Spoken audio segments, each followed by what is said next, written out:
যদি কেউ আপনার সাথে প্রায় দেখা করে, ফোন করে অথবা মেসেজ পাঠায়, এর মানে হতে পারে যে সে আপনার প্রতি আগ্রহী বা বিশেষ কোনো অনুভূতি রাখে।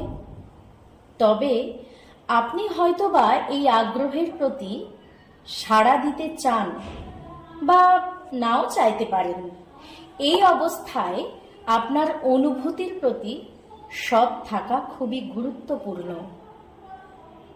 যদি আপনি তার প্রতি আগ্রহী না হন, তবে তাকে সম্মান দিয়ে এবং সততার সাথে জানিয়ে দেওয়া সবচেয়ে ভালো।